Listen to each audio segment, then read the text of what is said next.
नमस्कार सभी को। समर्थ सत्य ज्योतिष केंद्र में आपका स्वागत है। एक छोटी सी वीडियो बना रहा हूँ। ये बंगाल चुनाव के परिणाम को लेकर है। 4 मई को परिणाम घोषित होगा, उसको लेकर है। तो इसको एनालाइज कैसे करेंगे हम ज्योतिष में। तो ममता बनर्जी की कुंडली जो है वो रखेंगे और नरेंद्र मोदी जी की कुंडली को देखेंगे कि क्या ऐसे सिम्टम्स पड़ रहे हैं जिससे जीत या हार तय होती है। तो मैं कुंडली एनालाइज करके समझने की कोशिश करता हूँ ममता जी की कुंडली से, जो बंगाल की अभी हाल मिनिस्टर हैं ही हैं, मुख्यमंत्री हैं हमारी, और उनका हिंदुओं के प्रति जो जो भावना है वो सभी से वाकिफ़ है कि बंगाल की क्या स्थिति है और बीजेपी कैसे उनसे लड़के पार हो सकती है या क्या संभावनाएं बनती हैं। हम उन्हें ज्योतिष से देखने की कोशिश करेंगे। मैं आपको सबसे पहले आपको दिखाने की पूरी कोशिश करूंगा कि ममता बनर्जी की कुंडली मकर लगन की है और ये 1955 की पैदाइश है। मैं आपको कुंडली दिखाता हूँ। आप ये देखिए कि कुंडली सबसे पहले तो कुंडली एनालाइज आप देख लीजिए पूरा। ये मकर लगन की कुंडली है और द्वितीय भाव में मंगल है और पंचम भाव में उच्च के चंद्रमा है और उच्च का बृहस्पति वक्री है और 9th हाउस में इनके शुक्र हैं और लग्नेश स्वयं जो है वो दशम भाव में उच्च के होकर बैठे हैं और 12वें भाव में राहु सूर्य बुध है। तो अब हम इनकी कुंडली का एनालाइज धीरे धीरे करेंगे। सबसे पहले अब हमने देखा कि अब इनका जन्म नक्षत्र देख लीजिए। चंद्रमा जो है वो कृतिका नक्षत्र में है। ठीक, इनका जन्म का नवतारा नक्षत्र चंद्रमा सूर्य के नक्षत्र में है। ठीक है। अब 4 मई के गोचर को भी देखेंगे कि वो 4 मई का गोचर कहाँ जा रहा है नवतारा में, और प्रेडिक्शन देने की कोशिश करेंगे आगामी परिणामों को। सबसे पहले बात करते हैं हम इनकी महादशा की। अब जनरली मैं महादशा के बारे में बता दूं कि कोई भी महादशा जो आपको चढ़ाती है, शनि की महादशा इनकी जो शनि की महादशा थी, इन्होंने शनि ने इनको खूब दिया, खयाती दी, संपत्ति दी, सुख दिया, सब दिया, हर तरह से वो दिया। लेकिन जब महादशा उतरती है तो वो अपने साथ दी हुई संपत्ति खयाती भी सब लेकर जाती है और महादशा इनकी समाप्त लगभग होने को ही है और अंतर्दशा छिद्र ग्रह की चल रही है। तो बृहस्पति अंतर्दशा में आते हैं शायद। मैं अभी आपको दिखाता हूँ।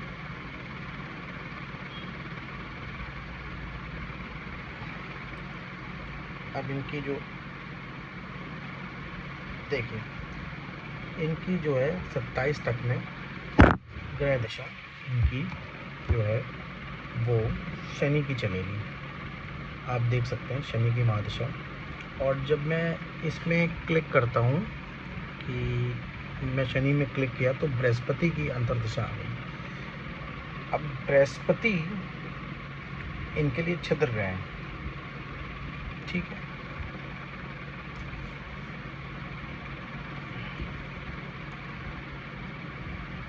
आपने देख लिया शनि की महादशा ने इन्हें सब कुछ दिया और बृहस्पति इनका चल रहा है, अंतर्दशा में बृहस्पति चल रहे हैं। अब हम एनालाइज करने की पूरी कोशिश आपको बताते हैं कि 4 मई को जो आगामी परिणाम घोषित होने वाले हैं, इनकी जन्म नक्षत्र जो नवतारा है वो वध में चली जाएगी, यानी चंद्रमा उस दिन ज्येष्ठा नक्षत्र में होंगे। आप 4 मई का गोचर उठा के देखेंगे। मैं आपको दिखाता हूँ कि 4 मई का गोचर मैं आपको दिखाता हूँ। एक सेकंड।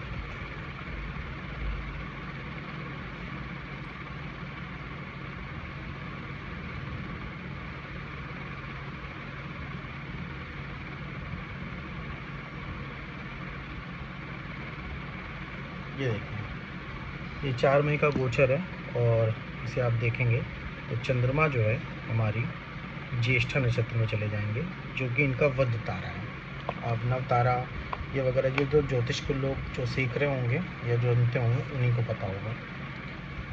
मैं एनालाइज कर बताता हूँ आपको इसका रिजल्ट क्या हो सकता है। जब भी जन्म की नवतारा वध में जाती है और जो दिन 4 मई का जो परिणाम घोषणा होने का समय है, उस दिन उसका नुकसान ज़रूर होता है वोट का, काफ़ी वोट बैंक। ठीक उसी दिन मोदी जी की कुंडली भी रख लेते हैं जो वृश्चिक लगन की है और चंद्रमा स्वयं विराजमान है उसमें, और एक अच्छी जामिनी से भी देखेंगे तो एक अच्छा योग है उनके में ख्याति का। तो मोदी जी की कुंडली से एनालाइज अब करेंगे तो उनकी जो नर्व तारा है वो 10-11 बजे अप्रॉक्सीमेटली जो है वो शेम में चली जाएगी। ठीक, तो उनकी 4 मई को जो सिम्टम्स बन रहा है कि 10 से 11 बजे तक का हो सकता है मुसलमान मोड बाहुल पड़े, बाहुल दिखे आपको कि अच्छा परिणाम जा रहा है, लेकिन थोड़े थोड़े बाद दूसरे राउंड में ये बदलने लगेगा, ऐसा दिख रहा है गोचर से। अब मोदी जी की जो 10 से 11 बजे तक का जो समय दिखाते हैं वो शेम नक्षत्र में चली जाएगी उनकी तारा, तो वोटिंग का प्रतिशत हिंदुओं का बढ़ा जाएगा और एक ऐसा अनुमान है कि रिकॉर्ड वोटिंग होगी अच्छी खासी। अब अगर देखेंगे तो ममता बनर्जी और नरेंद्र मोदी की कुंडली का एनालाइज करेंगे तो कहीं ना कहीं ममता बनर्जी शिकस्त खाती नज़र आएंगी और उतरती महादशा में छिद्र ग्रह की महादशा है, हो सकता है कि इनके ऊपर वैसे तो टीएमसी के काफ़ी कार्यकर्ताओं के ऊपर एफआईआर दर्ज हो सकती है और इनकी परेशानियां अब बढ़ सकती हैं। तो ये एक छोटी सी प्रेडिक्शन है जो दे रहा हूँ मैं कुंडली एनालिसिस से कि तृणमूल कांग्रेस अब आगे चलेगी या नहीं चलेगी। तो मेरे हिसाब से तो आगामी परिणाम में बीजेपी एक अच्छी बढ़ोतरी में आएगी और 4 मई को बीजेपी पूर्ण बहुमत सरकार बना सकती है, ये है। सो देखते हैं 4 मई को क्या रिज़ल्ट होता है। धन्यवाद।